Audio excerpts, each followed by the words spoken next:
I'm Ryan from ExtremeTerrain.com, and this is my review and installation of the Barricade Winch fitting all 1987 and up Wranglers.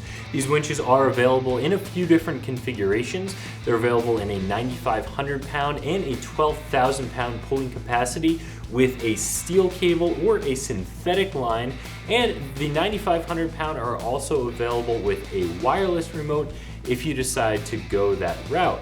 Today we are going to talk through the installation of one of these winches, which is a very simple 1 out of 3 wrench installation. You do have to do a small bit of wiring. However, it's a very simple process of just hooking up to the positive and the negative battery terminals on your Jeep.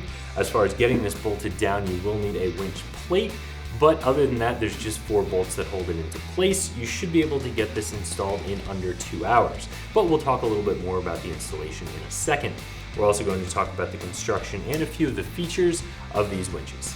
A winch is for those of you who go off-roading and get yourself into a situation where you might get stuck and want to be able to recover yourself easily. You can take a winch line and go around a tree using a tree saver, of course, or to another vehicle to get yourself out of any sticky situation, whether that's deep mud or high centered.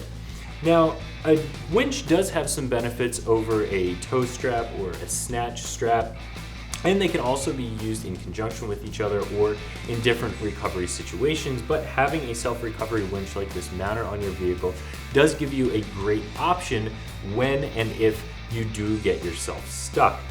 Now, there are, as I mentioned, 2 different lines available on these winches. You can get these with a steel cable or with a synthetic line. Now, the steel cable does hold up really well out in the elements. There's no need to really keep that steel line covered. However, there are a few drawbacks to a steel line.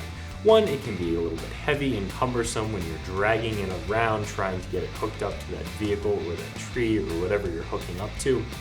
It can also get kinked, it can fray, but most importantly, the steel line will store energy. When it's under load, when it's stretched, it's storing energy. And if that line does break, it'll snap back and it can hit somebody, causing injury, or hit a vehicle, causing damage. Now that's really the main benefit to a synthetic line.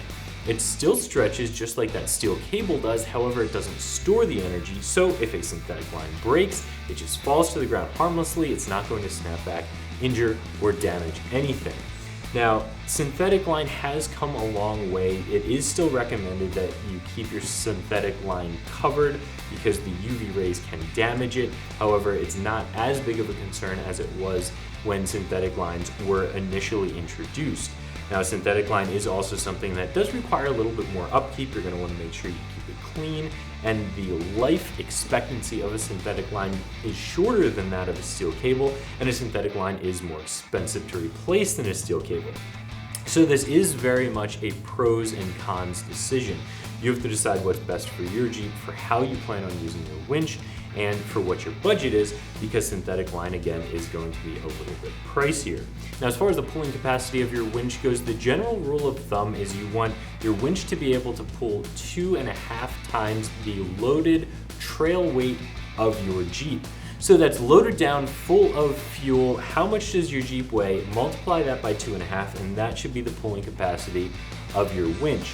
Now, when you're using a winch, you can go to a snatch block and back to your vehicle, halving your line speed but doubling your pulling capacity. So there are some additional tricks, but again, that is a good general rule of thumb. So if you have a nice light 2-door, maybe you don't have a lot of armor, or you're utilizing aluminum armor, 9,500 pounds might be the way to go. If you have a big heavy steel armor 4-door and you like to get it buried up to the axles in thick sticky mud, then maybe the 12,000 pound is a better option for you. Either way, you're going to get a really strong, high quality winch that is going to save you some money over some of the others on the market. Now, if you're somebody who's going out on the trail and you're using your winch for long, hard pulls every single weekend, then maybe you do want to spend a little bit more for one of those winches that has been around for a long time, that is really strong and tested and has a bunch of additional features built into it. However, if you are more of the occasional user, if you're not going to be doing those long, hard pulls, if this is only going to get used a couple of times a year you'll have somebody else out there on the trail with you just in case you need some additional assistance, then this is a really nice way to save yourself a little bit of money over those top quality winches that have those additional features but still have a self-recovery winch mounted on your vehicle. As far as construction goes, these are steel-bodied winches. The 12,000 pound has a 6.6 horsepower and the 9,500 pound has a 5.5 horsepower motor. Both use a 3-stage planetary gear set with different gear ratios depending on whether you're going with the bigger 12,000 pound or the 9,500 pound winch. Now, the synthetic line winch, of course, comes with the synthetic line already spooled on it and a Hawes fairlead. The line that you have a steel cable on will come with that steel cable spooled up and a roller fairlead that you can use with that line. All of these winches will come with a handheld remote that has your in and your out, which will plug directly into the top of your solenoid box.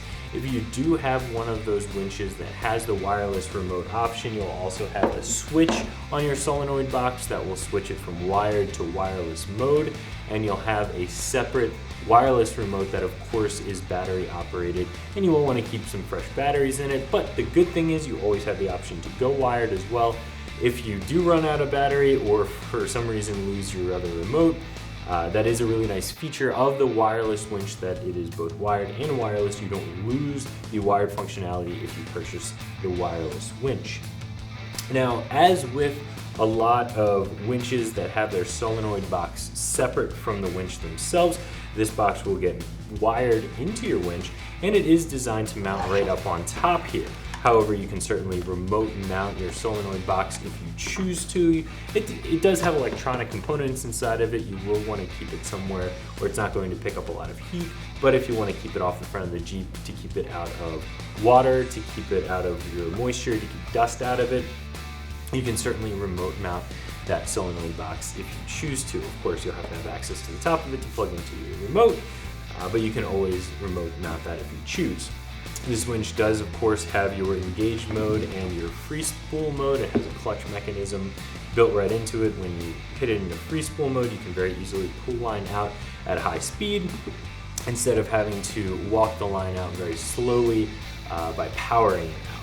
And of course, this winch does come with your standard winch footprint. It comes with the bolts that you need to get this bolted down.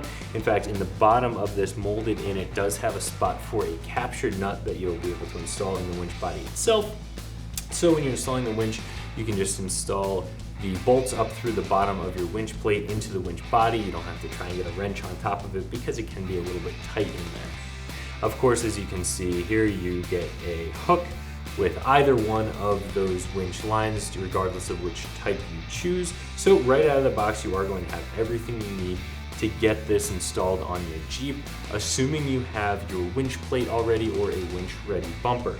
That is one additional piece that you're going to have to make sure you have. There are winch plates that will go right on your factory bumper. If you have an aftermarket bumper, a lot of them are winch ready, or they have a winch plate available from the manufacturer that you can purchase for that specific bumper. Now, if you're just looking at the specs of one of these winches versus something like the Warn winches, which are known to be some of the highest quality winches on the market and also some of the most expensive, this will have a slightly higher line speed and a slightly more powerful motor when you look at it from a horsepower perspective, which generally would be a good thing. However, this winch weighs in at around 44 pounds when some of the Warn winches can weigh 30 pounds more than that. And I think that is where the biggest differentiating factor is. With this winch, again, it's going to be great if you want a winch for those occasional weekend uses. However, if you are going to be doing a lot of really long, hard line pulls, maybe going with one of those more expensive winches that does have some additional features would be a good idea. As far as the installation goes, again, I'm giving this a very simple 1 out of 3 wrenches. You can do this in under 2 hours. All you'll need to do to get this bolted up is, of course, have your winch plate already installed on your front bumper. From there, you'll install the captured nuts onto the inside of the casting of the winch itself, making installation all that much easier because you won't have to hold the nut that'll be captured in the body of the winch. Now, a little tip for installing these: after installing a few of them, I've realized that taking a small piece of electrical tape to hold that capture nut inside the body of the winch while you're moving it around and getting it onto the bumper is a great idea. Otherwise, they're going to keep popping out on you and it can be very annoying. So set your capture nuts into the body of the winch, tape them into place, set your winch on top of your winch mounting plate, and use the included hardware to get it bolted down. After that, decide where you're mounting your solenoid box. If it's going to be up on top of the winch, you can simply mount it up on top, and then you're ready to start wiring your winch. This does come with all of the long cables and leads that you're going to need to get from your solenoid box all the way up into your battery. So you'll just stretch those through your grill along your inner fender and attach them onto the battery, as well as attaching these shorter leads onto these posts on top of the winch and this one post underneath the winch. After that, you'll have your fairlead installed, whether it be the roller or the hawse, depending on whether you have synthetic or steel line. You'll install your hook, and you're going to be ready to go. That's really all there is to it. Again, installation is going to be very, very simple. You'll need your traditional hand tools, and you can get this done in under 2 hours. What I would consider to be the baseline Barricade winch, the 9,500 pound winch with the steel cable with the wired controller, comes in around $350, which is fairly inexpensive for a 9,500 pound winch. And that winch is going to do a lot. It's going to be great for those occasional users that are going to use your winch every couple of weeks or a few times a year and want to have a self-recovery winch while saving themselves some money. Of course, if you go up to the 12,000 pound winch with the synthetic line, you're going to be at a little over $500, which is still pretty affordable for a self-recovery winch. As I said before, these are good for those occasional users. These are good if you're going to be using it a couple times a year. However, if you are somebody who does a lot of really long, hard pulls, every single weekend you're out on the trail using your winch, then one of those more expensive winches with a few more features may be a good idea. So if you're looking for a self-recovery winch that will get you out of a sticky situation when you're on the trail, whether it be deep mud or high centered, these are going to save you some money over those top tier winches on the market and be great for those occasional uses. So that's my review of the Barricade winch fitting all 1987 and up Wranglers that you can find right here at ExtremeTerrain.com.